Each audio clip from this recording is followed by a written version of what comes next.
Hello बच्चों, बहुत बहुत स्वागत है आपका हमारे एजुकेशनल एंड फन ट्रिप में।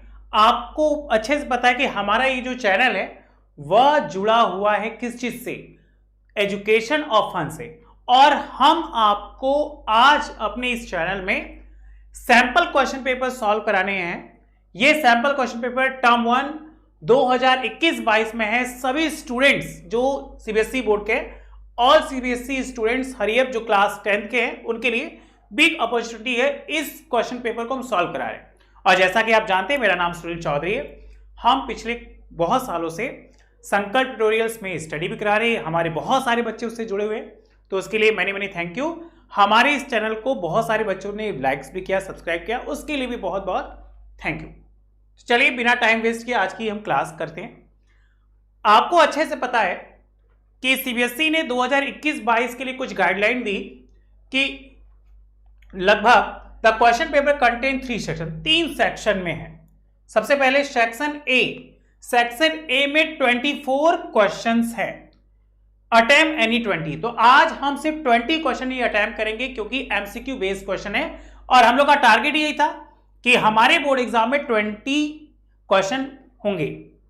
Section B attempt 20 question, section C 12 question होंगे, मतलब 12 क्वेश्चन का सेक्शन होगा जिसमें 20 अटेम्प्ट करने, मतलब टोटल 50 क्वेश्चन अटेम्प्ट करने।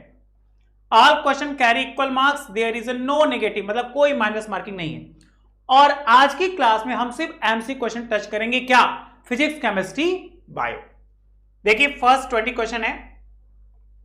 सबसे पहले हम बात करेंगे एक गर्ल से जिसका नाम है रीमा। रीमा टुक अ 5 ml लेड नाइट्रेट। ऑब्जर्व करिए कि रीमा एक लड़की है, उसने क्या किया, 5 ml लेड नाइट्रेट सॉल्यूशन लिया अपने बीकर में। तो एक बीकर बना लेते हैं। इस बीकर में 5 ml लेड नाइट्रेट है और इसमें ऐड किया लगभग 4 ml क्या, पोटेशियम आयोडाइड। अब lead nitrate you know what, PbNO3 किसे रिएक्ट किया, पोटेशियम आयोडाइड मतलब Ki। अब इन दोनों का फॉर्म हुआ। अब आपको अच्छे से पता है इन दोनों के फॉर्म से क्या बनेगा। देखिए PbI और KNO3 पोटेशियम नाइट्रेट एक प्रेसिपिटेट बनेगा। क्या? Yellow precipitate was form. बताइए क्या ये बात समझ में आ रही है? तो एक छोटा सा फिगर दिया है और क्वेश्चन कह रहा है identify gas in the following experiment. और मुझे नहीं लगता कि हमारा कोई बच्चा इस एक्सपेरिमेंट को भूल जाए, क्योंकि हमने अपने क्लासरूम में इन सभी एक्सपेरिमेंट को बहुत अच्छे से कराया है। देखिए अ गैस ए, एक गैस आ रही है, उस गैस का क्या नाम है? सपोज करिए ये बबल्स है। क्या है? कोई एसिड्स। बबल्स गैस निकल रही है और गैस निकलने पर जैसे ही कैंडल ला रहे हैं तो burning of gas with a popup sound, मतलब उसमें से क्या, पॉपअप की आवाज आ रही। जिंक ग्रैन्युअल्स है मतलब Zn, सल्फ्यूरिक एसिड H2SO4। अब जिंक को सल्फ्यूरिक एसिड से रिएक्ट करके क्या बनेगा, ZnSO4 और प्लस क्या, H2 गैस। और H2 गैस ही तो पॉपअप साउंड देती है, मतलब हाइड्रोजन गैस। बताइए क्या ये बात क्लियर है? तो इस तरह 2 क्वेश्चन हो गए हमारे सॉल्व। आइए क्वेश्चन नंबर 3 पे चला जाए। देखिए क्वेश्चन नंबर 3 क्या कह रहा है। क्वेश्चन नंबर 3 आपसे कह रहा है एक मेटल है, मुझे नहीं पता कौन सा मेटल है, कोई भी मेटल है, रिएक्ट कर रहा है हाइड्रोक्लोरिक एसिड के साथ। तो जब भी कोई मेटल हाइड्रोक्लोरिक एसिड के साथ रिएक्ट करेगा तो मेटल, सॉल्ट और गैस बनेगा। अब आपको याद कराए थे कोई कुछ ऐसे मेटल्स भी होते हैं जो एसिड से रिएक्ट कर कर नहीं बनाते। तो उसमें हमने आपको लिखवाया था कि जो बेसिकली मेटल रिएक्टिविटी सीरीज होती है उसको ध्यान में रखेगा। तो जो भी हाइड्रोजन के नीचे होंगे, मतलब कॉपर, मरकरी, सिल्वर और गोल्ड, इनको छोड़कर बाकी जितने भी मेटल्स होंगे वो सब प्रोड्यूस करेंगे। देखिए क्या कॉपर गैस इन्वॉल्व करेगा? क्या? नो। आयरन गैस इन्वॉल्व करेगा? यस। मतलब ये वाला ऑप्शन नहीं होना चाहिए, हमें करेक्ट ही बताना है। मैग्नीशियम करेगा, देखो यहां कर दिया नो। जिंक करेगा तो क्या हो गया, यस। तो कौन कौन सा ऑप्शन सही हुआ, कौन कौन सा ऑप्शन सही हुआ, सेकेंड और fourth, option number D. Okay, clear. चलिए हम लोग चलेंगे क्वेश्चन नंबर 4 पे। अगर क्वेश्चन नंबर 4 को ऑब्जर्व किया जाए तो क्वेश्चन नंबर 4 क्या करे कि which of the following correctly represent balance chemical equation. You know always कि balance chemical equation to also क्या follow the rule of law of conservation of mass. अगर law of conservation of mass की बात करें तो कौन जो है वो सबसे ज्यादा बैलेंस है।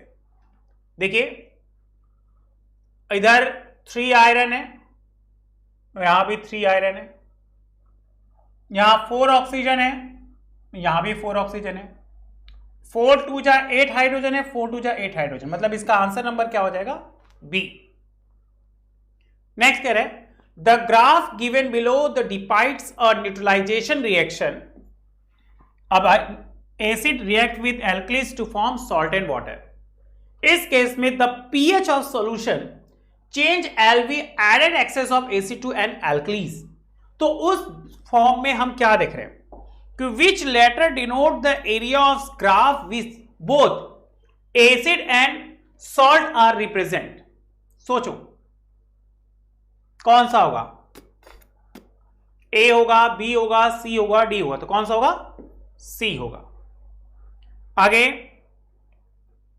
Same question, in the reaction iron is copper sulphate solution. Iron और कॉपर सल्फेट सोल्यूशन है, copper sulphate Fe plus CuS2, which option in the given table correctly represent the substance oxidized and the reducing agent।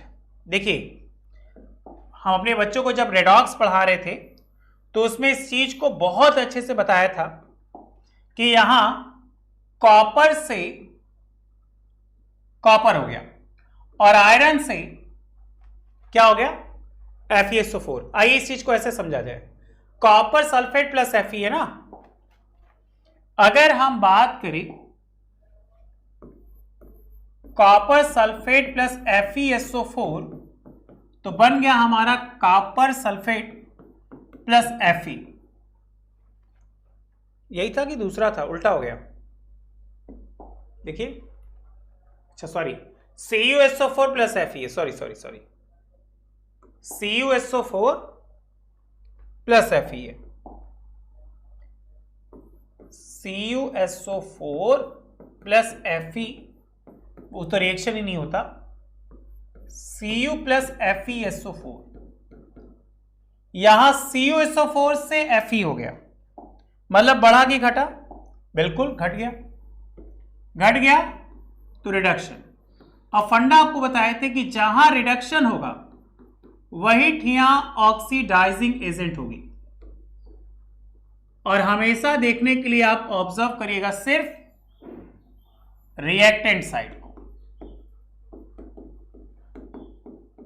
अब क्या पाया, Fe से FeSO4 हो गया, मतलब यहां ऑक्सीडेशन हो गया, और जहां ऑक्सीडेशन होगा वही बनेगा हमारा क्या, रिड्यूसिंग एजेंट। बताइए इस लाइन में किसी कोई प्रॉब्लम है, मतलब हम क्या पा रहे हैं कि ऑक्सीडाइजिंग एजेंट कौन हुआ, कॉपर सल्फेट, और रिड्यूसिंग एजेंट कौन हुआ, Fe। इसी को वहां पे ऑब्जर्व करिए, ऑक्सीडाइजिंग एजेंट कौन हुआ, कॉपर सल्फेट, और रिड्यूसिंग एजेंट कौन हुआ, Fe। तो इसका आंसर हो जाएगा डी। 7 कि 10 chemical reaction between copper and oxygen. जब कॉपर ऑक्सीजन की बात करेंगे तो कैन बी कैटेगराइज क्या, displacement, decomposition reaction, combination reaction, या डबल डिस्प्लेसमेंट रिएक्शन। देखो क्या कह रहे हैं, copper and oxygen can be categorise, हमें कह रहे हैं कॉपर एंड ऑक्सीजन, और कॉपर ऑक्सीजन क्या है, copper oxide, copper plus oxygen to form what, combination reaction. तो यहां पे आंसर क्या हो जाएगा हमारा, कॉम्बिनेशन रिएक्शन। आइए आगे चलते हैं, क्वेश्चन नंबर 8। समझ में आ रहा है? अगर समझ में आ रहा है तो कमेंट बॉक्स में जरूर कमेंट करिएगा। अगर ये आपको चाहिए तो हम आपको लिंक में प्रोवाइड कर देंगे अपने डिस्क्रिप्शन बॉक्स में। Okay, question number 8, which of the given option correctly represent the parent set. Parent set मतलब जिससे बने होते, तो parent acid and parent base से बनाना है क्या, कैल्शियम कार्बोनेट। तो कार्बोनेट देखो किसमें है, इसमें है, पकड़ो, रिएक्शन ड्रॉ कर दो। क्या है, H2CO3, H2CO3 प्लस CaOH का होल ट्वाइस। अब आपको याद होगा फंडा, कार्बोनेट फॉर्म क्या, calcium carbonate, water and carbon dioxide. तो यहां बन गया CaCO3 plus water plus just carbon dioxide, that's easy. तो आंसर क्या होगा, option number B. Next question number 9, how will you protect yourself from the heat generate of dilution क्या, concentrating acids. तो वहां पे क्या होगा, by adding water to acid followed by the base. Easy, ये तो आपको हम क्लासरूम में भी कराए थे। Question number 10, why is important to balance a skeletal chemical equation क्या, verify law of conservation mass. ये तो बच्चे भूल ही नहीं सकते, ये बिल्कुल क्वेश्चन बहुत इजी दे दिया, दूध भात वाला। तो देखो ये 10 क्वेश्चन जो थे वो केमिस्ट्री के थे, और उम्मीद करते हैं हमारे केमिस्ट्री वाले सेक्शन में हमारे बच्चों को ये चीजें बहुत अच्छे से आएंगी। आइए मूव करते हैं बायो के, क्योंकि हमारा science chapter is also belong 3 part, chemistry, physics, chemistry, bio. तो chemistry you note own subject, chemistry and bio. तो अगर बायोलॉजी की बात करें तो कुछ पार्ट है, हमने आपको फिगर ड्रॉ कराया था लंग्स का, ब्रॉन्चस है, कट ऑफ इन ड्रिफ्ट है, लव से लंग्स है। अब यहां पे कुछ फॉर्ट अनफिल कर दी, 1 2 3 4, आपको ऑब्जर्व करना है क्या, ट्रैकिया, रिब्स, एल्वली या डायफ्राम। क्लियर? क्वेश्चन कॉल क्या कर रहे हैं कि carefully the study diagram of human respiratory system levels ABC, आप उसको लेवल्स करो जो हमने आपको होमवर्क में दिया था।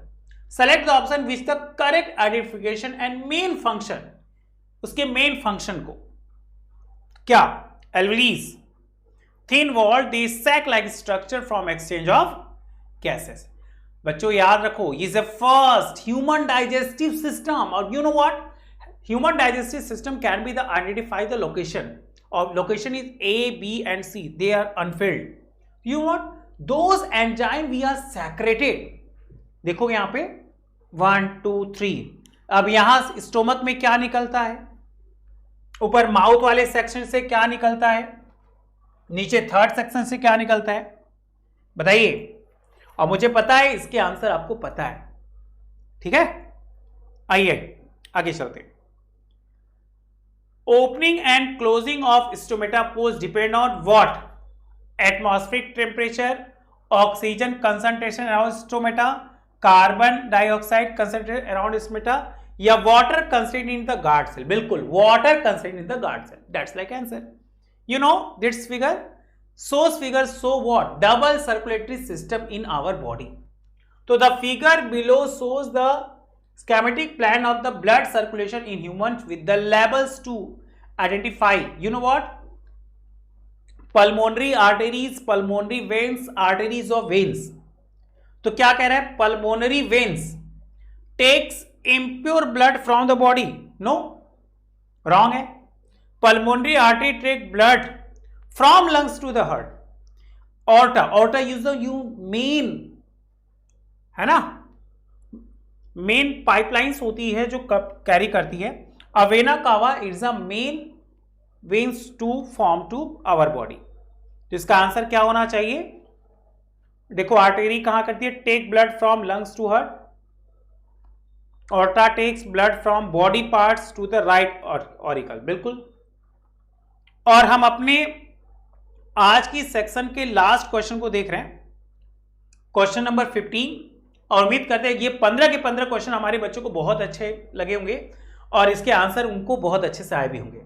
Identify the face circulation with the represented the diagram of heart given below arrows indicate concentration to the chambers. You know what? Our body heart have contain 4 chambers. तो क्या है? Blood transfer to the right ventricle and left ventricle. Blood is transferred to the lungs oxygen and is pumped into the various organ. Blood transferred to the right auricle and left auricle simultaneously, or blood received from blood lungs to receive from the various organ of the body. हम देखना चाहते हैं कि कौन कौन से हमारे बच्चे इसका सही आंसर देते हैं। आज के लिए इतना ही। Thank you so much, bye bye. अगर मेरा वीडियो अच्छा लगा हो तो प्लीज लाइक करिए, शेयर करिए, सब्सक्राइब करिए। Thank you so much, bye bye.